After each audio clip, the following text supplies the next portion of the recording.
TV Liberté, bonjour, nous filons au cinéma avec une escadrille au complet. J'ai nommé Frédéric Pic, bonjour. Maxime Gabriel bonjour.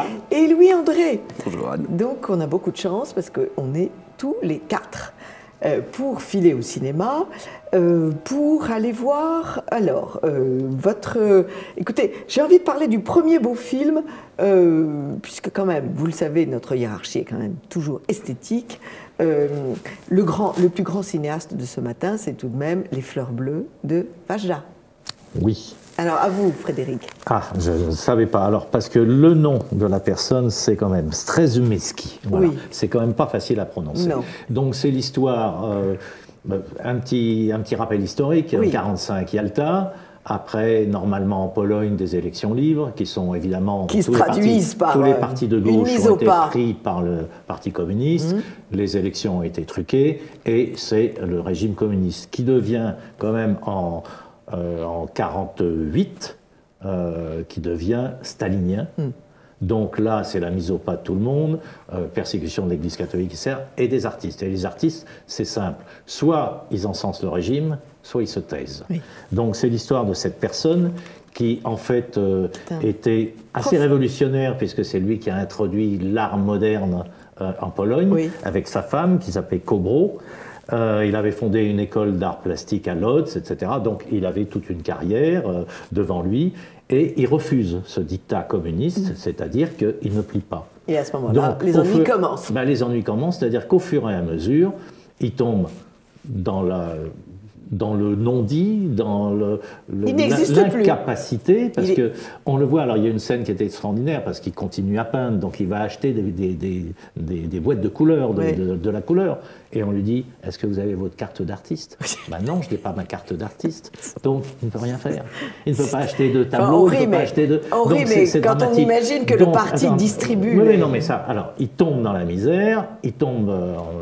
tuberculose, il meurt. Il s'était séparé de Kobro, sa femme, entre-temps. Il a eu des petits ennuis. Donc, tout ça, c'est tombé à l'eau. Et puis, en 1956, il a quand même été réhabilité. Et ses peintures, ensuite, sont divulguées un peu dans le monde entier. Et il a été reconnu. Alors, c'est une critique, évidemment, évidente de ce que c'est qu'un régime totalitaire, et spécialement communiste. Ceci étant, ce qu'il y a de dommage, c'est que Vajda, c'est son dernier film. C'est un peu, j'allais dire, un film de vieillard, peut-être, comme le dernier Kurosawa, c'est-à-dire que c'est pas très bien mis en scène, il n'y a pas de tension, on a l'impression de raconter quelque chose, donc on n'en rentre pas dans le film, on voit, c'est intéressant de voir cette histoire-là, de voir comment ces artistes qui refusent de louer le régime sont traités, et poussés à la misère et à la mort. Mais on n'est pas pris, il n'y a pas d'émotion, et il n'y a pas de sentiment, il n'y a pas de force. Parce que peut-être que Vajda était à bout de force, en fin de carrière, il y a des moments où... Alors c'est un très grand metteur en scène, mais c'est dommage pour le film, parce que... J'ai quand même envie d'aller le voir. Oui, moi ça n'empêche pas qu'on peut aller le voir, mais ça manque de souffle, ça manque de tension. Ouais. Merci beaucoup, Frédéric. Quelqu'un veut ajouter quelque chose ? Moi, ce film me fait très envie, mais je ne l'ai pas encore vu, je l'avoue sans... Donc, nous allons... mais il me fait très envie. Alors, vous, Maxime, vous êtes allé voir Lion. Lion, oui. pourrait-on dire en anglais. Merci. Dont nous n'avons pas encore parlé, alors qu'il y a l'histoire d'une famille indienne, et plus exactement d'un petit enfant, qui s'appelle Saru. Et ce petit Saru est donc de la caste probablement la plus pauvre qui soit en Inde, enfin la plus misérable. Et un jour, il supplie son frère de l'accompagner, donc il a 4 ans ou 5 ans, de l'accompagner. C'est son grand frère, hein, pas sa grande sœur, malgré son nom, Goudou. Goudou. Goudou, j'avais oublié ce détail. Et donc, il va avec Goudou et il finit finalement par s'endormir dans un train. Le train part, l'emmène à 2000 km de là, et le petit, évidemment... est perdu, donc on suit dans la première partie du film. Il ne sait pas dire où il habite. Alors, il sait dire où il habite, sauf que malheureusement, il le prononce manifestement mal et que personne ne retrouve. C'est dans les années 80 en plus, donc sans Internet. Autant vous dire qu'en plus, il se retrouve dans une province différente où il ne parle même pas la langue dominante en Inde. Donc, le petit de 4 ans qui a l'air d'être la caste la plus miséreuse pour les flics, autant vous dire qu'il ne parle pas hindi. Donc, il n'a absolument aucun intérêt. Il échappe évidemment à un trafic d'êtres humains à connotation sexuelle évidente. Et miracle, il est adopté par une famille australienne qu'il aime beaucoup. Et donc, la première partie du film est terminée et ensuite on passe C'est Nicole Kidman. C'est Nicole Kidman qui est assez bonne pour le coup. Enfin, qui n'est pas une belle femme dans le film, ce qui change un peu. C'est-à-dire qu'elle ne mise plus tout sur son physique, elle devient une actrice et non plus simplement un porte-manteau. Frédéric, elle ne peut plus miser parce qu'elle s'est fait refaire et elle s'est fait louper.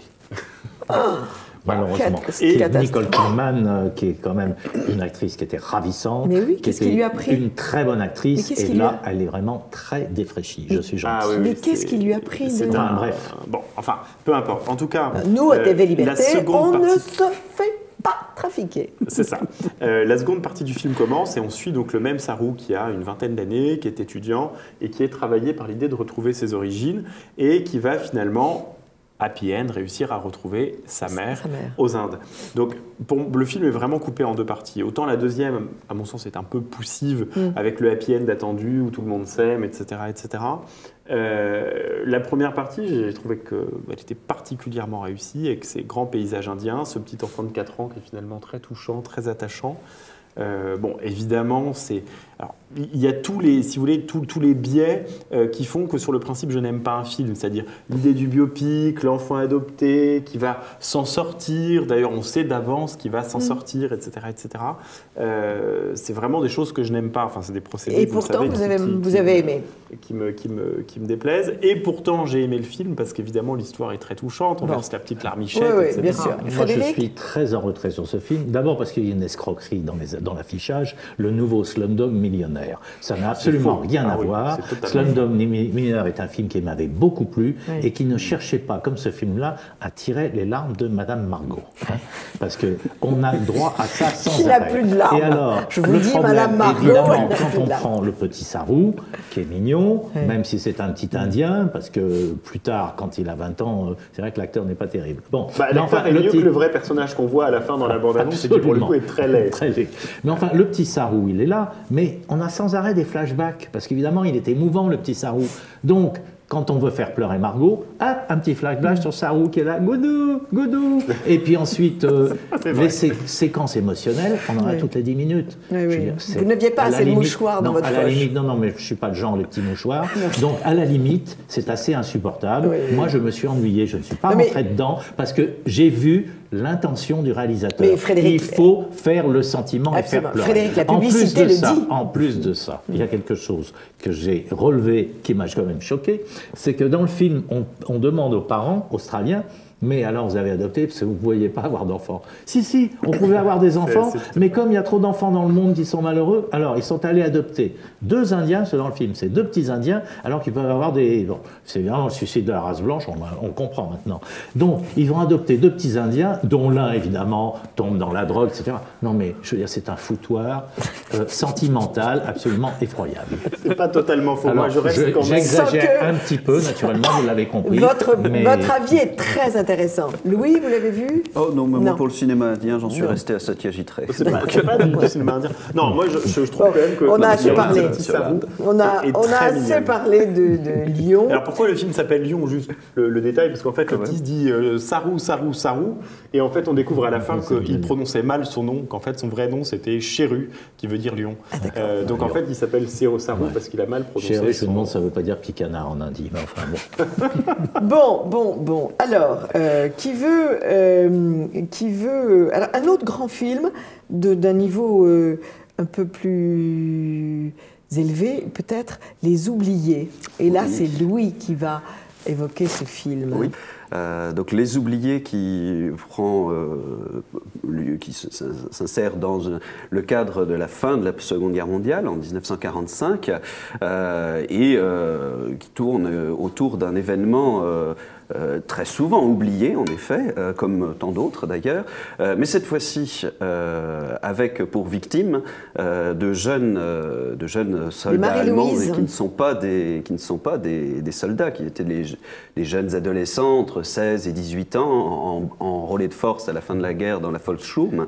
Une dernière fournée d'Hitler, comme les Marie-Louise de Napoléon. Comme les Marie-Louise. Terrifiant, et donc ils vont être utilisés avec alors, ils sont prisonniers. Ils sont prisonniers, mais la Convention de Genève interdise qu'on leur fasse faire des travaux de force. Donc on les utilise à déminer les plages. Les plages du Danemark qui ont été minées effectivement par l'armée allemande en prévision pour contrer voilà, c'était la guerre, pour contrer les débarquements. Et donc ils emploient toute cette charpie humaine, il n'y a pas d'autre mot, pour déminer ces mines, pour enlever ces mines. Donc il faut désamorcer et évidemment, ni une ni deux, il y en a beaucoup qui y sont passés, donc plus de 1000 en tout cas qui y sont passés, et ce en l'espace de quelques mois. Donc alors le film est vraiment absolument superbe, les plages danoises sont très très belles, et le sergent instructeur, qui est un sergent extrêmement dur, on comprend que son fils est mort pendant la guerre, tué par les Allemands, et donc il a une haine viscérale des Allemands, et il est chargé de s'occuper et de commander ce petit groupe de gamins, finalement, il n'y a pas d'autre mot, qui ont l'uniforme allemand, mais qui est parfois trop grand pour eux, qui sont à plat ventre et qui parfois explosent de manière abominable. Et petit à petit, il se lie d'amitié, il y a une véritable tendresse qui va... Il y a une humanité qui va Une très grande humanité chez celui qui est au contact de ces jeunes enfants. Et c'est vraiment un film bouleversant. En quelque sorte, ces jeunes vont prendre la place de son fils. Sa paternité va finalement se développer. Mais il n'oublie jamais que il reste danois et ce ne sont pas ses enfants. Non. Mais il est donc choqué par toute cette inhumanité. Et on peut tout de même noter que le film a habilement, s'il a voulu sortir sans écueil, substituer les Anglo-Américains qui étaient en réalité, historiquement, aux commandes de ce genre d'opération abominable, de ce crime de guerre. Il leur a substitué des unités de l'armée danoise, qui n'a jamais été en charge de ce genre de choses. Donc voilà, pour éviter de dire que nos grands libérateurs ont commis des crimes de guerre abominables, on passe sous silence ce détail, mais ce détail a son importance. On est au tout début de la découverte, ou en tout cas de la révélation de ce qui s'est passé en 1945. Je sais qu'à Satori, à Versailles, on a incarcéré tous les jeunes, là aussi, des jeunes recrues, les derniers soldats allemands qui étaient sur le territoire. Les autres avaient fui, et on les a mis dans des camps sans pratiquement aucune capacité d'être abrités pendant l'hiver, et on les a très mal nourris.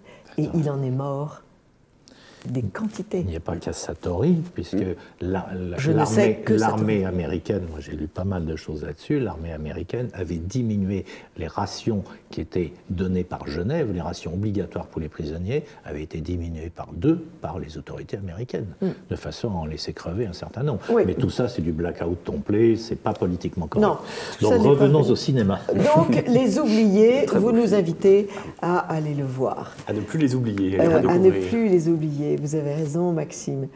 Vous avez vu aussi Chez nous. C'est quand même un très gros sacrifice que vous avez fait. Là. Oui, merci. Mais voilà. Puisqu'il était reproché à tous...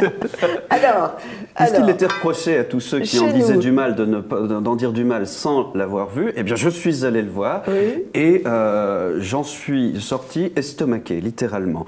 Le film est répugnant et révoltant. On peut très bien faire un film à charge contre le Front National ou d'autres partis. La question il pourrait en faire sur d'autres partis. Sur d'autres partis, bien sûr. Ça changerait. Mais bon, ce que dit Louis me fait penser à Desproges. Vous savez, Desproges qui disait « Vous lisez Minute ?» Eh bien, vous avez tort, car pour moins de 2 francs, vous auriez à la fois la nausée et les mains sales. C'est évidemment la référence à Sartre. Tout à fait, mais là, pour le coup, le film est une charge, est surchargé de clichés. Alors, les clichés les plus éculés qu'on ait jamais pu inventer contre l'extrême droite, l'extrême France, tout ça s'est mis dans le même paquet. Les catholiques aussi, tant qu'à faire, évidemment. Donc, tout le monde y est. combattants aussi, non? Non, c'est parce qu'il faut quand même pas trop égratigner. Les anciens combattants sont les résistants, on le sait bien. Voilà, c'est là-dedans. Les skinheads sont évidemment des groupuscules financés abondamment par le Front National, avec des financements occultes venus du Luxembourg, n'est-ce pas? Nous avons cela tout le temps. Éric Zemmour est présent sans arrêt dans ce film. On le passe en boucle dans la voiture, notamment à la radio. Parce qu'évidemment, c'est lui qui a inspiré tout ça. Mais je crois que c'est une très bonne chose, ce film. C'est finalement parce que ça veut dire quoi? Ça veut dire que ces sectaires, ces imbéciles d'extrême gauche, ils vont voir ça, ils vont se réjouir. Très bien pour eux. Mais les gens normaux qui vont voir ça... Oui, qui se reconnaissent dans le Les gens normaux qui vont voir ça vont se dire... Attendez, là, il n'y a pas d'exagération, là. C'est pas encore n'importe quoi. Donc, ils jouent contre eux. C'est un film qui est mal joué. Et voilà, et qui n'est même pas convaincant. Rien n'est juste. Les pauvres communistes, vieux communistes, ce sont les pauvres, évidemment, massacrés, exclus, terrorisés. Voilà. Il n'y a vraiment... On nous épargne aucun cliché. Et les acteurs ne sont pas convaincants. Celle qui joue Marine Le Pen, ce n'est pas un écho, contrairement à ce que le réalisateur Belvaux ose affirmer, c'est pas un écho à Marine Le Pen, c'est une caricature grotesque. On se demande même si l'actrice, la charmante actrice qui la joue, a pris la peine de regarder certains discours de Marine Le Pen. Qu'on l'aime ou qu'on ne l'aime pas, la question n'est pas là, mais quand on incarne quelqu'un, un peu de vérité, il faut au moins travailler un petit peu le personnage. Le aurait dû prendre une actrice et lui mettre une tête de cochon aussi, pourquoi pas? Bon, remarquez, c'est à peu près ce que ça donne. Voilà, c'est ce que je pense. Bon, donc Exit chez nous, mais encore une fois, merci Louis d'y être allé. Un petit film dont j'aurais voulu parler rapidement, Les Derniers Parisiens. Je vais vous expliquer pourquoi. D'abord, c'est fait, auteurs, réalisateurs et producteurs sont faits par deux personnes qui s'appellent Amé et Ekwe, qui sont des rappeurs. Alors, c'est pas Aimé et Ekwe, c'est Amé et Ekwe, des rappeurs. C'est très intéressant. C'est pas mal fait du tout. C'est l'histoire d'un arabe, excusez-moi, qui sort de prison, qui voit son frère, qui va revoir son frère qui tient un tirade à Pigalle, et donc il va organiser des choses, etc. Il continue à être dans ces milieux interlopes, etc. Ça vous montre toutes les magouilles. Il se dispute avec son frère, il s'arrange après. Finalement, ils sont escroqués par une fausse vente, par un noir qui leur fout le camp en Afrique, etc. Mais ce qui est intéressant, c'est que ça se passe, et disait-il, ces auteurs, producteurs, c'est pour montrer la transformation des centres-villes. Alors c'est réussi, parce qu'on ne voit pas ni une tête comme vous, ni comme moi. Il n'y a pas un blanc. Il n'y a que des Noirs et des Arabes. Magouille du début jusqu'à la fin, et le pire, c'est que ça s'appelle Les Derniers Parisiens. Comme je dis, qu'est-ce qu'il va y avoir après, alors? Ceci étant, c'est un film... Non, mais ceci étant, c'est un film sociologiquement qui est intéressant à voir pour ça, et qui est pas mal foutu du tout, parce que je ne me suis pas ennuyé, parce que c'est bien fait, c'est bien joué. C'est un petit film, mais c'est intéressant sur un plan sociologique. Très bien, très bien. Qui veut parler alors de notre affiche, Trainspotting, là? Eh bien, moi, j'avais vu le numéro 1. Oh, bien, ça ne m'étonne pas. Qui était, figurez-vous, un programme que nous avions vu au lycée, puisque j'étais au lycée à l'époque. Déjà, on vous avait emmené et on nous embrigadait dans ce genre de film qui m'avait donné la nausée, et j'avoue que je n'ai absolument pas envie de voir le numéro 2. Moi, je l'ai vu. Ça vous avait donné la nausée. Oui, il faut quand même signaler que emmener en groupe les élèves... C'était soi-disant une formation contre la drogue, parce que c'est évidemment un film... Sartrien. Voilà, c'est un film qui raconte l'histoire de drogués. Une dérive totale, oui. Une dérive totale, et puis de la transgression non-stop. Alors là, c'est intéressant quand même, parce que Trainspotting, le numéro 1, c'est pas à mettre entre tous les mains. Moi, j'ai trouvé ça sur le plan filmique très intéressant. C'est vrai, ça sort des normes, c'est tout ce qu'on veut épouvantable, etc. Selon, enfin, je suis un adulte, donc je peux aller voir ces films-là, parce qu'il ne faut pas le recommander aux jeunes. Et 20 ans après, ça a été repris donc c'est plus de 60 ans. Donc il y a les films moins de 10 ans et les films plus de 60 ans. Donc, Trainspotting 2 est sorti 20 ans après, avec les mêmes acteurs, Ewan McGregor, qui est très bon, et avec le même Danny Boyle, qui fait le film. Alors, évidemment, on va passer, c'est très vite la même chose. Ce qui est assez original, c'est l'histoire de quelqu'un qui est sorti de la drogue, qui vit à Amsterdam, qui vit de son boulot, et puis qui se dit, bah tiens, j'ai envie d'aller revoir les autres avec d'amour, la bande, etc. Qu'il avait escroqué dans un trafic de drogue, donc il se retrouve là-bas, il retrouve Sick Boy, vous voyez déjà le truc, Sick Boy qui lui est en plein trafic de cocaïne, avec des escort girls, et il fait le chantage des gens, c'est épouvantable. Il y en a un autre, celui qui est à gauche, là, qui s'appelle Bud, alors lui, complètement camé, il a une tête, d'ailleurs, bon, c'est Hollande dans quelques années, il a une tête d'imbécile parfait, mais c'est intéressant son rôle parce que lui essaie sans arrêt parce qu'il y en a un qui sort de prison qui veut se venger. Donc c'est l'atmosphère de drogue, c'est la violence, règlement de compte, règlement de compte, c'est assez ignoble.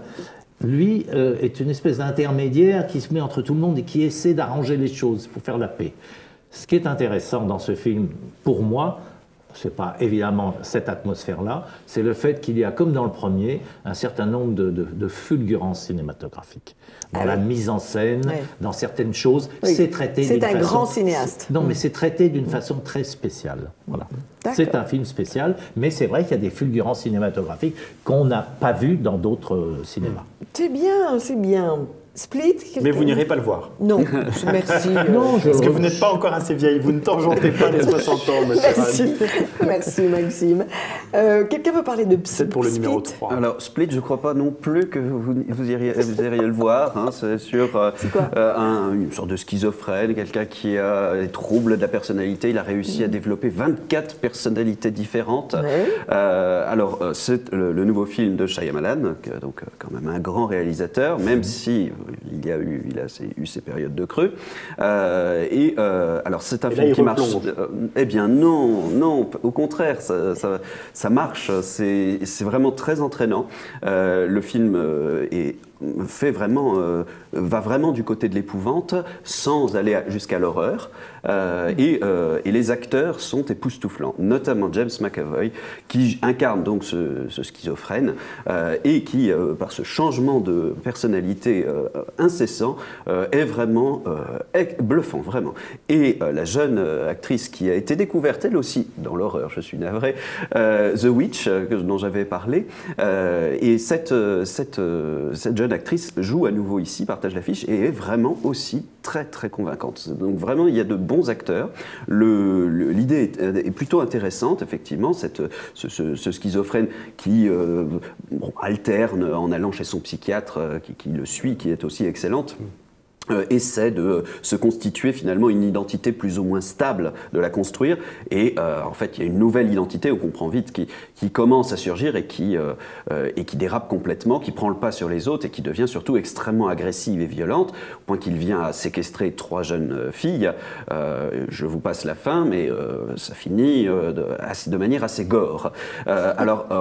Le défaut, hélas. Mais pas horreur, dit Louis. Non, mais à la fin, bon, quand même. Je méfie des John Carpenter disait qu'au bout d'un moment, il fallait qu'il y ait quelque chose. Sinon, ça ne marchait pas. C'est quand même John Carpenter, c'est pas n'importe qui. Et non, c'est pas n'importe qui. Alors malheureusement, la fin, comme souvent dans les fans de Shyamalan, c'est quasiment tout le temps chez Shyamalan, qui est un très bon metteur en scène, mais qui se moque de son public à la fin parce qu'il ne termine pas ses films volontairement ou parce qu'il ne sait pas comment les terminer. Alors, je serais moins d'accord sur The Village, mais effectivement, là, on a du mal à comprendre. J'ai d'ailleurs, en sortant, il y a quelques personnes, il y a eu le courage aussi d'aller à la séance de 21h, et j'ai rien compris à la fin. Eh bien, je ne suis pas sûr d'avoir bien compris moi-même.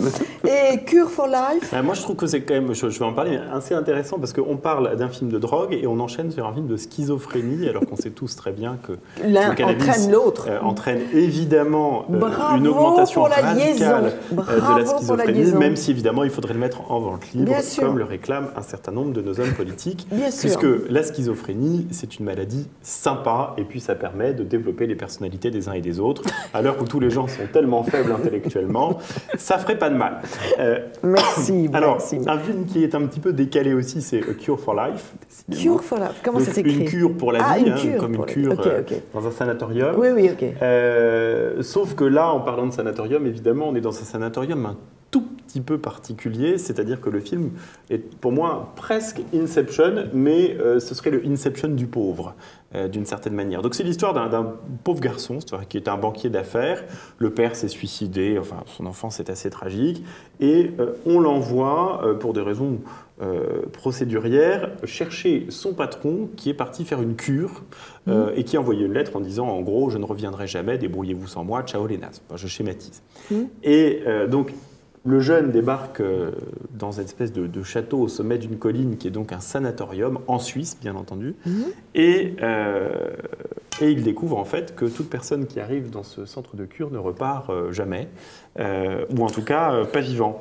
Ce qui est souvent le cas. Ce qui est souvent le cas. Donc c'est assez déstabilisant évidemment, lui-même va essayer de découvrir le pourquoi des choses. Alors...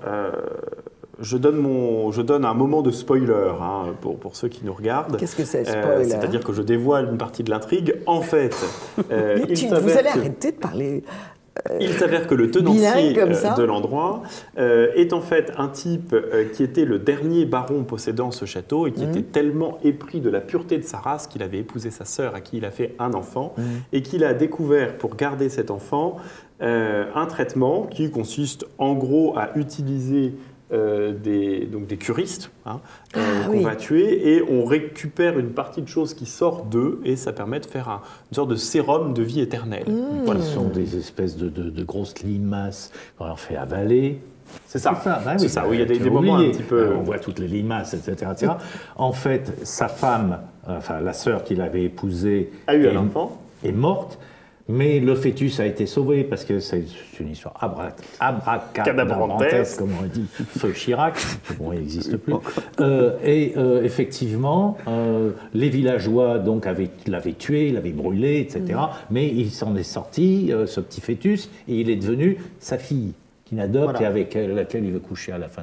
C'est une histoire totalement invraisemblable. C'est-à-dire que le début, on se dit, bon voilà, il y a une sorte de truc qui se passe. Le début n'est pas si mal. Mais effectivement, la fin... Je suis d'accord avec toi. Le début, on se dit, on va voir une jeune histoire intéressante. Je vous décore du César du meilleur critique. Parce que vraiment, vous allez voir des choses... Non, mais attendez, le cinéma, c'est pas je choisis en fonction de mes idées, etc. Le cinéma, on va tout voir, ça peut être intéressant. Il y a quelque chose qui aurait dû te choquer quand même, et je vais peut-être choquer les gens parce que je vais répéter ce qu'il y a dans le film. Quand on voit quand même la personne qui est là, ça c'est typiquement américain, je déteste cette vulgarité. Vous avez donc ce jeune employé de banque. La mission, parce que vous avez le board des directeurs là, qui lui dit « Ah ben attendez, notre patron, on en a besoin parce qu'il faut signer une fusion, etc. » Où il est là-bas, mais il est parvenu, il avait fait une cure, il est parvenu, il faut aller le chercher. C'est comme ça que ça démarre. Donc on le voit à un moment, il rentre dans son bureau avec deux jeunes qui sont là, deux jeunes cadres d'une trentaine d'années, qui disent « Ah, il est chouette ton bureau. » Et l'autre « T'as sucé qui ?» Voilà. Ça, c'est américain. Attendez, encore mieux. Après, vous êtes au conseil d'administration. Au conseil d'administration de cette grosse boîte. Vous avez donc une femme, comme vous, honorable, qui est là au conseil d'administration. Vous avez deux autres personnes. Et lui, on lui explique ce qu'il doit aller faire, aller chercher cette personne-là, etc. Alors, je cite. La femme, quand même, au conseil d'administration, qui lui dit « Non, parce que tu sais pas ce que c'est, toi, d'avoir pris une grosse bite de noir dans le cul de 30 cm. » Eh ben, tu le sauras quand tu seras en prison, lui dit-elle. Vous voyez le genre. Oui. On se demande ce que ça vient faire. C'est toujours ces saloperies, hors sujet. C'est pour faire rire qui aux États-Unis, peut-être, mais en France, moi, je trouve ça absolument scandaleux. Et ça, c'est typiquement américain. Vous avez très bien fait de le dire. Toi, t'as aimé alors, parce que tu l'as pas relevé. Moi, j'ai aimé. Non, mais tu as aimé ça. Pour moi, c'est vraiment... Ça, c'est des tics des films américains qui, en fait... Mais il faut le soulever. C'est tout à fait vrai. Mais moi, j'ai beaucoup aimé, au fait, le début de l'intrigue. Le début, moi aussi, je me suis dit, je vais voir un très bon film. Après, c'est grotesque. Et la dernière demi-heure est pitoyable. C'est grotesque. Y compris, d'ailleurs, le petit coup... Alors, tu as vu aussi la jeune fille qui est là, faiblarde. Qui est diaphane. Mais elle a eu un gros coup de pelle. Qui est sur les remparts, comme ça, puis à un moment, elle pèse 35 kilos, une petite fille de 16 ans, etc. Et puis à un moment, Il lui dit, bon, il faut qu'on parte. Et il tire par la main comme ça. Non. Il met un coup de poing et lui, il s'en va à 3 mètres derrière. Le féminisme américain au cinéma, c'est absolument magnifique. Votre virilité en a pris un coup, Frédéric. Ça n'a rien à voir. Le grotesque c'est... Et c'est bien dommage parce que ça aurait pu, sur le scénario, être un bon film. On résume donc. Nous avons évoqué les fleurs bleues de Vajda. Nous avons évoqué les. Donc on y va. On va voir les fleurs bleues. On va voir les fleurs bleues. On va voir les oubliés. Les oubliés. Et puis on peut aller voir Lion. Moi j'ai bien Lion. Et puis nous avons évoqué aussi donc Cure for Life. Transpotting, pour ceux qui veulent voir quelque chose de spécial. Les derniers Parisiens que nous devons mettre dans la série, dans le premier groupe, puisque Frédéric a trouvé que c'était un film intéressant. On peut hésiter. C'est pas un grand film, mais c'est un film sociologique intéressant. Et surtout, on voit quand même ce que deviennent nos centres-villes. Je veux dire, c'est prémonitoire. Oui. Et puis chez nous, on reste chez soi. On évite chez nous. Split, on peut s'en je voudrais signaler qu'il y a un nouveau film de Pierre Barnérias. C'est un documentaire qui s'appelle Sous peine d'innocence, et c'est l'histoire de la bataille d'un Mexicain dans les prisons américaines qui nie avoir tué et que Pierre Barnérias a suivi pendant une douzaine d'années avec le père Raphaël et une religieuse qui se sont attachés à soutenir cet homme. Pierre Barnérias étant l'auteur de M, le 3e secret de Fatima. Petite cerise sur le gâteau, pour ceux qui ont la chance d'habiter à Paris, allez au Champollion. Il y a le dernier Docteur Mabuse qui est repris de Fritz Lang. C'est quand même un grand. Très très bien. Ainsi que les Frères Sauvages de Bergman. Très bien. Et puis, Cheyenne Marie Caron a publié un nouveau livre, mais nous allons... Nouveau film, et nous allons le voir. 2 mots sur la cérémonie, les cérémonies d'Oscar aux États-Unis. Moi, un mot. Oui. LOL. Pour prendre un mot à la mode aux États-Unis. Oui, moi je parle français, donc LOL, je ne connais pas cette femme-là. Vous ne connaissez que Lolita. Simplement, moi j'avais beaucoup aimé le film Elle. Oui. Je pensais qu'elle aurait pu être récompensée, mais tant mieux, parce que vous savez très bien, j'ai quand même fait 24 festivals de Cannes, je connais un petit peu les coulisses, tout ça c'est bidon. La meilleure preuve, c'est que son producteur a quand même dépensé 3 millions de dollars acheter la couverture de Variété à 80 000 $, parce qu'il faut promouvoir. Il a échoué puisqu'elle n'a pas eu l'Oscar. Alors, on lui paye l'avion à Los Angeles parce qu'il y a des gens qui votent, donc on fait une conférence de presse, ensuite on va là. C'est-à-dire, ça devient du pognon. C'est une course de pognon, c'est une campagne. Donc elle l'aurait eu, ça ne veut pas dire que c'est la meilleure, etc. Et c'est un peu comme ça aussi, je vais vous dire, pour les Césars. Je ne vous dévoilerai pas les coulisses, mais j'en connais quelques-unes. Bien sûr, bien sûr. Et vous, Louis? Moi, je ne regarde pas cela. Je n'ai pas la télé et j'en suis très content. Moi non plus. Merci beaucoup. C'est très agréable que l'escadrille soit au complet et il faut recommencer. Amis de TV Liberté, à très vite dans Perles de Culture.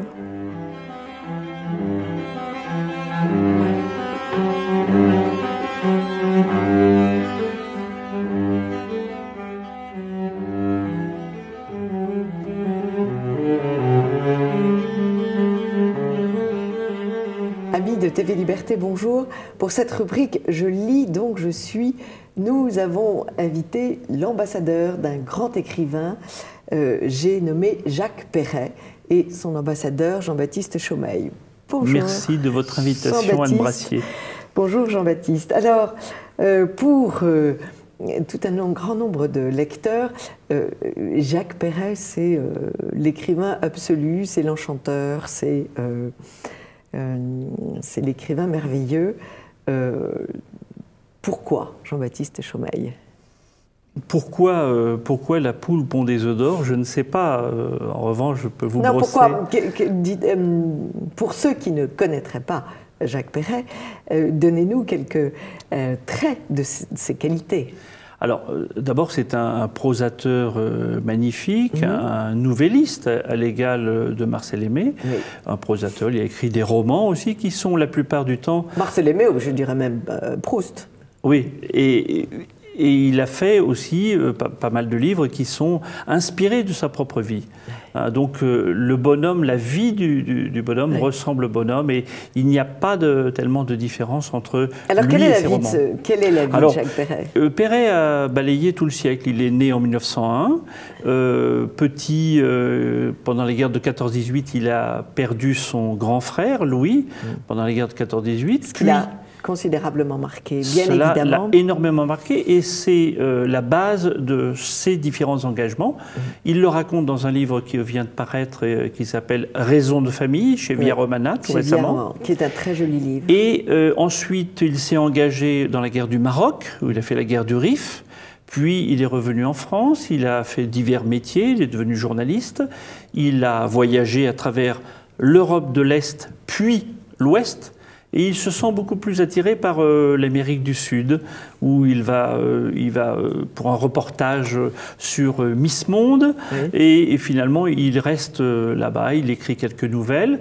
Et il a à un moment envie d'aller faire la révolution avec le général Sandino. Alors, c'était le premier sandiniste, si vous voulez, dans les années 20 ou 30. Et alors, il traverse toutes les États-Unis. Malheureusement, il arrive. La révolution est déjà terminée.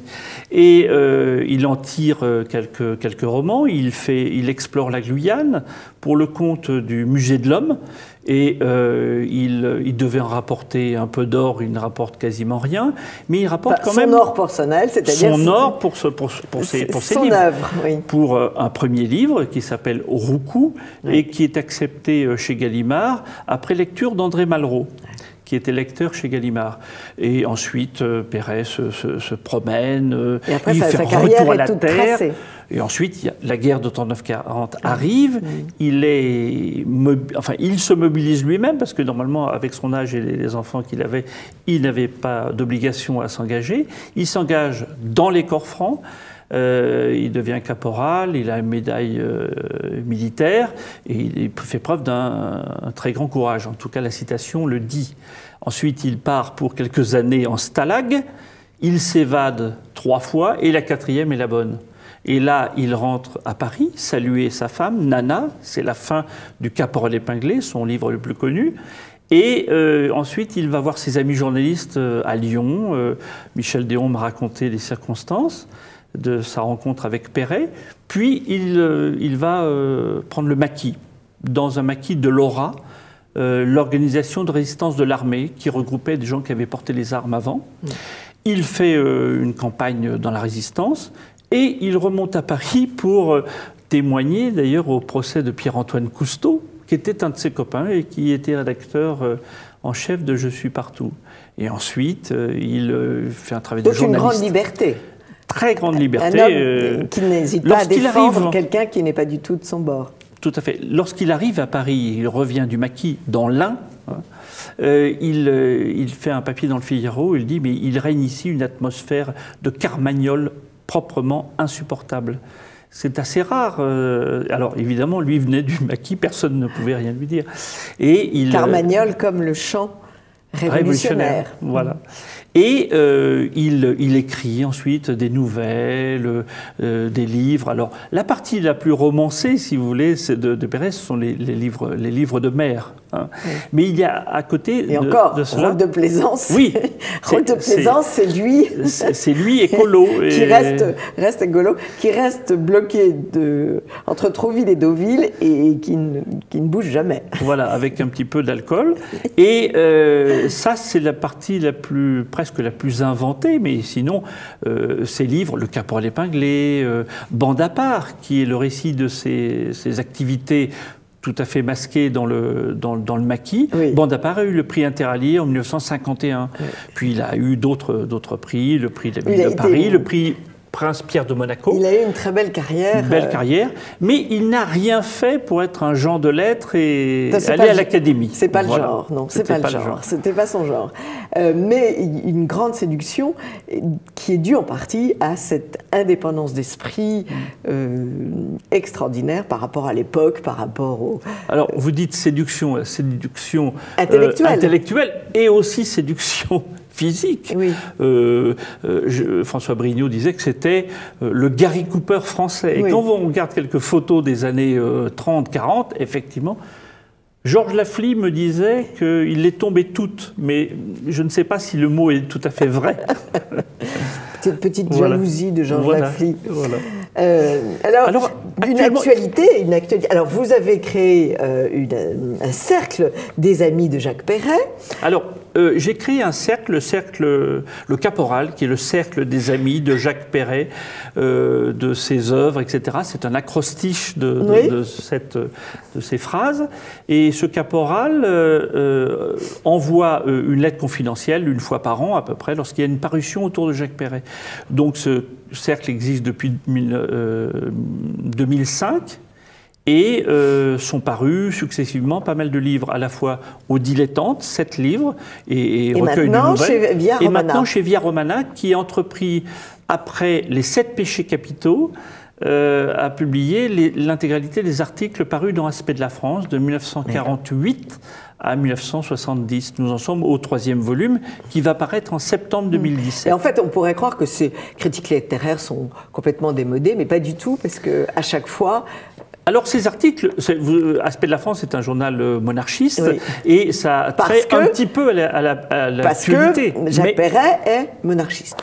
Tout à fait. La République, la démocratie, il en a soupé. Il l'a dit lors d'un apostrophe sur les écrivains de droite et de gauche. Il a dit, lorsque Pivot se retourne vers lui, après avoir interrogé Geneviève Dorman et Jean Raspail, Perret lui dit, vous savez, moi, je suis pour le trône et l'autel. Alors, évidemment, les gens de gauche s'énervent.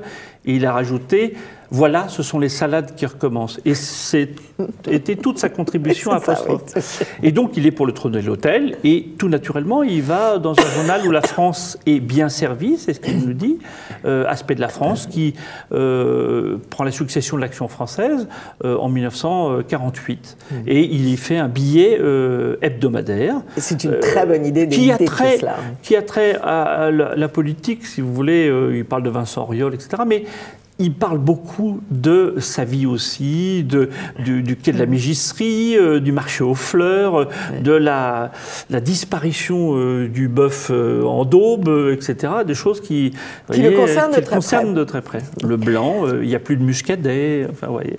Et ça, ce sont les 2 volumes de chroniques qui sont parus les années précédentes à Via Romana. Et nous attendons le 3e, qui s'intitulera Ras-le-bol, pour le septembre 2017 chez Via Romana. Voilà. Ça c'est bien, ça c'est très bien. Parallèlement à ces petites lettres qui s'appellent Le Caporal, je fais paraître aussi, une fois par an, lorsque l'actualité le demande, des cahiers du Caporal qui rassemblent à la fois des inédits, des témoignages et des republications d'articles sur lui. Vous êtes un archéologue de l'œuvre de... Voilà, je l'ai rencontré lorsque j'avais une douzaine d'années chez mes parents, lorsque mes parents invitaient à la fois Albert Vidali, Antoine Blondin, Jacques Perret, René Fallet. Votre père étant un grand... Mon père était d'abord rédacteur en chef à l'Auvergnat de Paris, ce qui n'est pas rien à l'époque, vu le nombre de bistrots. Et ensuite, il a été secrétaire de rédaction avec l'Action française. Il a fait toute une carrière au Quotidien de Paris, etc. Et donc, il était très ami avec tous ces écrivains. Bob Giraud aussi, dont on parle beaucoup. Et il venait parfois manger à la maison. Et je lui ai dit une fois, mais... Quels sont ces gens? Alors il m'a dit Antoine Blondin. Je lui ai dit mais qu'est-ce qu'il a écrit? Alors il me dit t'as qu'à trouver dans les livres de poche. Alors Perret, je lui ai dit mais il a écrit le Caporal épinglé. J'ai trouvé le Caporal épinglé en livre de poche. Et je l'ai lu, ce qui n'est pas une lecture d'enfant, si vous voulez. C'est le récit d'une réclusion. Mais c'est très, très drôle. Et ensuite, je lui ai fait dédicacer. Et je me suis dit, il faut absolument que je sache tout de ce monsieur. Et depuis l'âge de 12 ans, je collectionne tout ce qui a trait à Perret. C'est une passion qui est née... Des marionnettes même de films comme Ernest le Rebelle, j'en ai acheté à Drouot, etc. Toutes les éditions, des lettres, etc. Et donc je me fais le portefeuille de Jacques Perret. Il va falloir que vous créiez un musée. Mais pourquoi pas en Auvergne peut-être, un musée. Voilà. Alors, il y a eu aussi un numéro de cette très très belle revue de critique littéraire qui s'appelle Livre Arbitre, qui est dirigée par Xavier Aimant, qui a été consacrée à Jacques Perret et qui donnait des articles très très bien. Elle est malheureusement épuisée, mais on peut peut-être le trouver sur Internet. Et puis, il y a un site Internet... qui est dirigé par le petit-fils et l'ayant droit de la famille Perret, qui s'appelle Louis Perret. Le premier fils de Jean-Loup Perret, le fils de Jacques Perret. Donc le petit-fils de Jacques Perret, Louis Perret. Jean-Loup Perret est mort. Est mort 1 ou 2 ans avant son père. Oui. Il avait été en prison à l'île de Ré à la suite d'activités d'Algérie française. Oui. Et ça n'a peut-être pas dû arranger les choses, mais il est mort d'un cancer de l'estomac, je crois. Oui. Et c'est un homme tout à fait charmant et qui écrivait presque aussi bien que son père. Enfin, j'ai vu, il avait fait paraître des critiques littéraires dans Minute à une époque, et c'était tout à fait remarquable. Il écrivait très très bien. Et c'est lui qui rédigeait, Jean-Loup, les notes du guide Goemillot. Des reporters allaient dire il y a une banquette en sky, il y a de la blanquette de veau, et Jean-Loup refaisait rédigeait ça. Et des critiques littéraires disaient mais c'est quand même c'est une vraie chronique littéraire. C'est très joliment écrit. Jean-Loup. Et pourquoi on disait ça? Oui, le premier fils de Jean-Loup, Louis Perret, s'occupe et anime un site internet qui s'appelle www.jacquesperret.com, sur lequel il y a beaucoup de documents, à la fois photographiques, on parle de l'actualité aussi, et on parle de tout ce qui a trait à son grand-père. Donc, quant à ma lettre, puisque vous me le demandez, on peut se la procurer en écrivant à Cercle des Amis de Jacques Perret, chez Jean-Baptiste Chaumeil, 16 rue Brézin dans le 14e. Voilà, 16 rue Brézin dans le 14e. Et retenez ces dernières publications, donc, qui étaient des inédits en livre de Jacques Perret, La République et ses peaux rouges. Déjà, ce titre, c'est génial. C'est le titre d'une des chroniques. Oui. Et alors, qui sont les peaux rouges? Alors, je vous laisse découvrir. En fait, ce sont les gens qui sont éliminés par la République. C'est ça, voilà. C'est la réserve. C'est facile, c'est facile, on comprend très vite. Les peaux rouges, c'est aussi les Indiens de Guyane, parce que Jacques Perret avait fraternisé avec eux, parce qu'ils étaient assez feignants, ils restaient là sur leur hamac et ils trouvaient cette mode de vie tout à fait intéressante. Donc c'est chez Villa Romana, La République et ses peaux rouges, et Du tac au tac, c'est le tome 2. Et tous ceux qui aimaient Jacques Perret seront contents de lire ses livres, parce que c'est toujours fantastique de lire un livre de plus, des lignes supplémentaires d'un écrivain qu'on aime. Mais ceux qui ne connaissaient pas Jacques Perret, alors là c'est le paradis qui s'ouvre devant eux, parce que c'est quand même une mine d'insolence, d'élégance, je dirais, de retrait par rapport au monde déchaîné d'aujourd'hui. Alors, comparaison n'est pas raison, mais il y a un autre écrivain, et ils se sont connus un petit peu pendant les affaires algériennes, c'est Alexandre Vialat, qui est pour moi le prince de la chronique. Oui, c'est sûr. Il a fait... L'humour de Vialat est très particulier et très poétique, très absurde aussi. Mais plus absurde que Jacques Perret. Et Jacques Perret... Merci beaucoup, Jean-Baptiste Chaumeil. Chers auditeurs, donc, chers téléspectateurs, rappelons bien l'adresse de... Mais vous avez un site internet aussi? Non. Donc c'est à l'ancienne. À l'ancienne, c'est chez Jean-Baptiste Chaumeil, 16 rue Brézin, en 14e. Et sinon, www.jacquesperret.com. Merci beaucoup. Merci à vous. D'être venu nous parler de ce très, très grand écrivain du siècle. Merci. Jean-Baptiste Chaumeil, ami de TV Liberté, à très vite.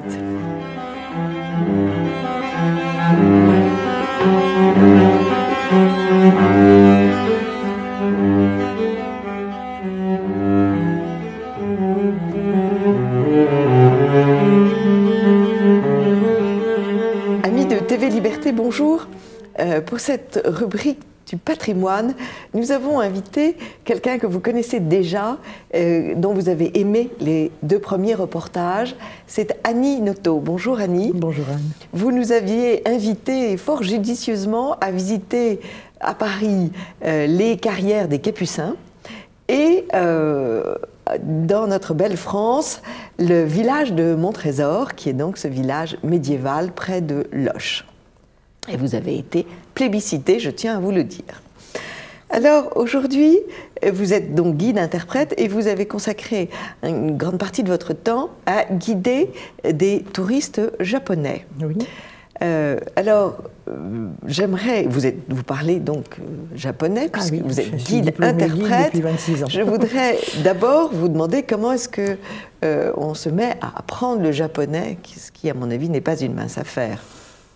Bien, écoutez, j'aimais tellement le Japon depuis l'enfance, depuis la petite enfance même. Et qu'est-ce qui, dans la petite enfance, vous a... Un paravent japonais que mon grand-père avait acheté chez un antiquaire. C'est joli. Voilà. Et ça a été l'ouverture du rêve. J'avais 3 ans, il m'a dit que ça venait du Japon, que ce n'était pas chinois, que ça venait du Japon. Et moi, Japon, c'était tellement joli parce que je dessine, comme vous le savez peut-être. Et donc, j'étais vraiment en admiration. Oui. Et quand on me demandait plus tard ce que je voulais faire plus tard, je disais toujours je veux aller au Japon. Et j'ai fini par aller au Japon, effectivement. C'était l'année des Jeux Olympiques de Tokyo. Oui. Et après 3 années de sculpture aux Beaux-Arts de Paris, et donc j'ai pu approcher tout ce qui m'avait toujours intéressé au Japon, à savoir l'art japonais, bien sûr. Et puis également la mentalité, les maisons, les temples, l'architecture. Les cerisiers en fleurs. Les cerisiers en fleurs, mais c'est très éphémère. Très rapide. Par contre, une saison qui est beaucoup plus intéressante parce que ça dure plus longtemps, c'est l'automne, avec les érables momiji rouges. Rouges qui sont... ça, c'est un enchantement. Qui sont d'un rouge étonnant. C'est un enchantement. Voilà. Comme quoi, tout est joué avant 7 ans. Voilà. Si vous offrez un paravent japonais à une petite fille, elle va rêver toute sa vie. Et alors, comment pouvez-vous expliquer cette extraordinaire, j'ai envie de dire sororité, cette affection que les touristes japonais, que le Japon porte à la France? Je pense que de toute façon, en Asie, la France a toujours eu une place de prédilection, la langue française aussi. Oui. Si bien que lorsque je suis allée au Japon, j'ai enseigné le français, d'ailleurs, là-bas, parce que j'étais très demandée justement pour enseigner le français. Et j'étais très fière, d'ailleurs, de représenter mon pays et d'être une enseignante. Donc j'ai fait ce que j'ai pu. J'ai retrouvé par la suite de mes anciens élèves. Et donc j'ai enseigné en particulier à l'université d'Ulysse Blanc, tenue par les sœurs Saint-Paul de Chartres. Donc il y a des congrégations religieuses. Ah oui, et puis il y a pas mal de catholiques quand même. Mais il y a aussi des protestants. C'est peut-être un peu plus...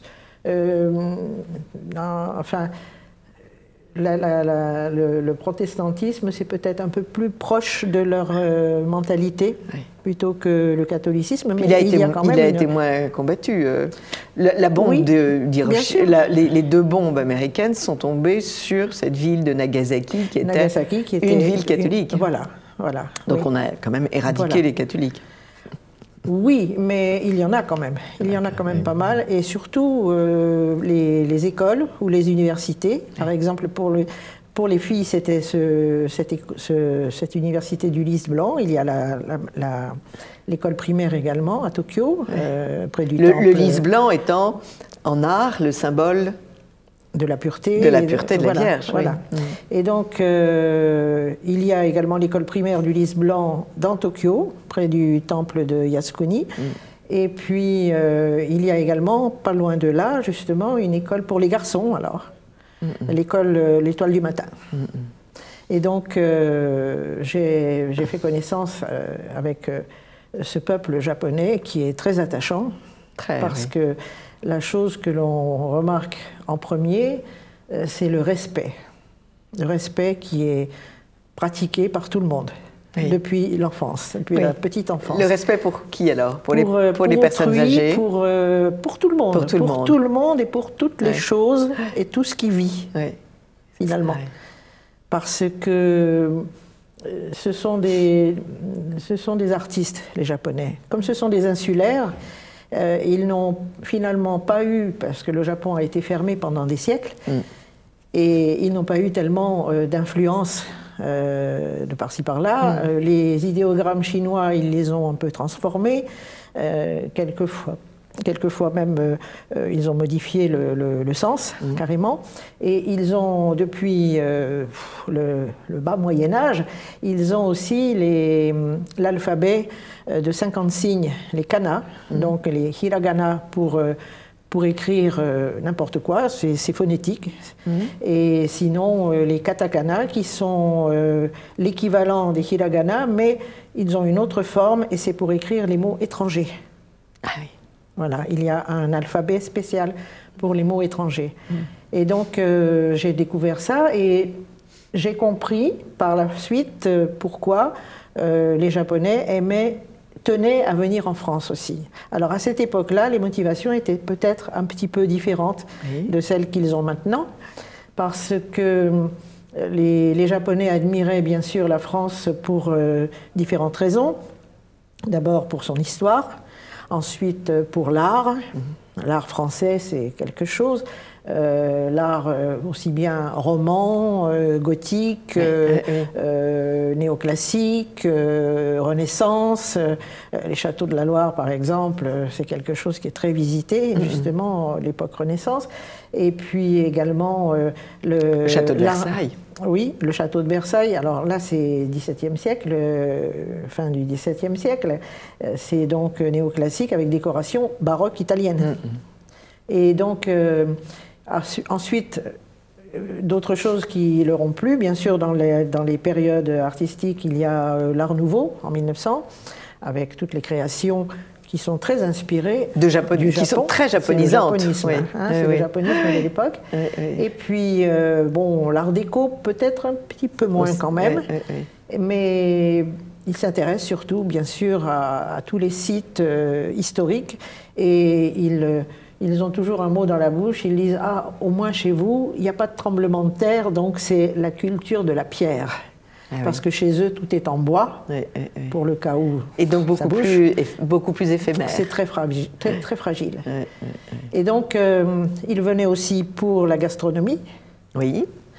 Ils venaient, bon, pour les musées, bien sûr, donc les musées quels qu'ils soient, pas forcément des musées d'œuvres artistiques, mais aussi d'autres musées.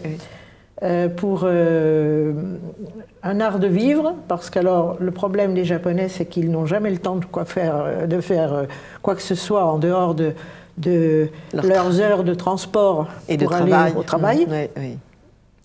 Au travail, on leur organise pratiquement des pauses obligatoires. Et il y a même des endroits où on leur fait faire un petit peu de gymnastique pendant 2 minutes. Et donc, ils interrompent leur travail et ils le reprennent 2 minutes après. Tout ça, c'est fait dans la stricte discipline. Mais il y a un monde fou, 3 fois plus de population qu'en France. Enfin, 3 fois plus, non, 2 fois plus, disons, au moins 2 fois plus. Parce qu'en France, on ne sait plus combien on est. Et leur patrie est plus petite. Et leur patrie n'est que les 2/3 de la France. Voilà, Et sur ces 2/3 de la France, il n'y a que 2/3 habitables. Parce que tout le reste, c'est de la découpe des îles et et puis des montagnes. Et les montagnes également, les volcans, entre autres, bien sûr.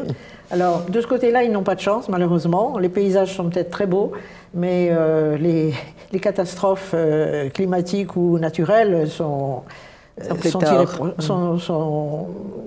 peut pas elles sont inévitables, quoi. On peut les prévoir apparemment, mais le tsunami, par exemple, ça a été au-delà de leurs prévisions. Bien sûr. Oui. Donc, les Japonais sont contents de venir dans un pays où il y a de beaux paysages, avec des villages très calmes, etc. Alors, à une époque, ils venaient surtout sur Paris, aussi pour la mode. Oui. Parce que ça, c'est aussi... Alors, ils venaient pour la mode, ils venaient pour des visites techniques quelquefois. Certains touristes étaient envoyés par leur boîte pour visiter des sites industriels ou autres. Et d'ailleurs, à cette époque-là, moi j'avais beaucoup de mal à dire aux Japonais, aux Français, mais non, vous faites erreur, les Japonais ne viennent pas pour copier. Ils viennent pour constater ce qui est fait et pouvoir faire aussi en améliorant. Et c'est ce qu'ils ont fait. Parce que finalement, quand on a vu l'essor, compris les fabrications d'optiques, d'appareils photo, de caméras, tout ça, on ne peut pas dire qu'ils ont copié les nôtres. Non. Ils se sont inspirés certainement de Leica, par exemple, qui était une très bonne marque, mais pas française, malheureusement. Non, allemande, je crois. Allemande, voilà. Mais cela dit, ils ont tout amélioré et ils sont en plus très créatifs. Il n'y a qu'à se pencher sur leur histoire de l'art, justement, pour constater qu'ils sont très créatifs. Et maintenant, de nos jours, il n'y a plus aucun doute, la robotique, tout ça, c'est leur domaine. Même les robots qui sont fabriqués pour faire des opérations chirurgicales. J'ai visité à Strasbourg le centre de l'IRCAD, où s'entraînent des jeunes chirurgiens à opérer par robot. Et avec un écran de contrôle. Et ces robots sont faits au Japon. Les robots sont faits au Japon. Justement, je guidais un groupe de fabricants de la boîte qui fabriquait ces robots. C'est extraordinaire. Oui, j'imagine. Donc, j'ai toujours été très admirative des Japonais et du Japon aussi, parce qu'on ne peut pas ne pas aimer le Japon. Et alors, ils sont très, très respectueux, vous le disiez. J'ai eu l'occasion de militer contre la présence de Murakami au château de Versailles. Murakami étant... mais même les Japonais protestaient. Absolument. C'est l'un de leurs artistes contemporains, mais extrêmement peu prisé là-bas. Et ils ont été absolument furieux. Ils ont envoyé des messages. Et l'ambassade du Japon s'est excusée auprès des Français de cette présence iconoclaste et incongrue dans le château. J'ai trouvé que c'était magnifique. Cela dit, Murakami a beaucoup de talent. On ne peut pas lui reprocher de faire des drôles de trucs. Précédemment, il y avait eu Jeff Koons. Oui, je sais bien. Non, c'est la même chose. Non, c'est la même chose. Mais moi, par contre, le problème de Murakami, c'est que ça ne cadrait pas du tout avec le décor. Non. Des personnages de manga, par exemple, dans la chambre de la reine. N'avait rien à faire là. N'avait rien à faire là. Ça n'avait rien à faire là, effectivement. Donc, les Japonais sont très conscients de ça, mais enfin, à Versailles, il y aurait beaucoup à dire, parce que l'année dernière, on a eu quelque chose de beau là-bas. C'est un vaste sujet. Le vagin de la reine. Absolument. Magnifique. Absolument. Eh bien, donc, j'espère que cette année, ils sont très sensibles et ils ne veulent pas que l'on abîme ces lieux vers lesquels ils vont en procession. Parce qu'eux sont respectueux aussi des lieux chez eux. On n'installe pas n'importe quoi dans n'importe où. On n'installe pas non seulement n'importe quoi. Cela dit, il y a deux faces au Japon. Il y a la face traditionnelle, évidemment, où là, on n'installe pas n'importe quoi. Et puis il y a la face moderne, où on se demande d'où ils sortent. Parce qu'on dirait une autre planète. Qui doit être encore plus explosive que chez nous, parce que... parce que chez eux, ils sont preneurs parce que nous, la phase traditionnelle est bien diminuée, si je puis dire, alors qu'au Japon, elle tient encore une place considérable. Oui, bien sûr. Les fêtes au Japon, c'est fantastique. La tradition japonaise, c'est quelque chose. Les fêtes au Japon, et puis c'est très bon enfant. Les Japonais sont bons publics, en plus. Et ils sont gentils. Et disons que quand ils font un voyage, par exemple, en France, ce qu'il faut surtout respecter à notre tour, c'est qu'il faut leur fournir ce à quoi ils s'attendent. Et si on peut fournir même un peu plus pour les épater et leur laisser un très bon souvenir, alors là, c'est le pied. Ils sont éblouis. Qu'est-ce que vous nous conseilleriez en conclusion, et à Paris et au Japon, de visite, comme visite et comme... C'est-à-dire qu'à Paris, les Japonais viennent à Paris. À une époque, ils sont venus aussi à cause des grandes marques. Oui, là maintenant c'est la procession devant chez Vuitton. Maintenant, ça a été, et ce n'est plus le cas. Ah bon? Ah non, non, ce n'est plus le cas. Qu'est-ce qui Tout se passe? simplement parce que et les Vuitton, et les Chanel, et les Christian Dior, et tout ça, ils se sont installés aussi au Japon. Ah oui. Et quand le yen est très fort, Ah oui.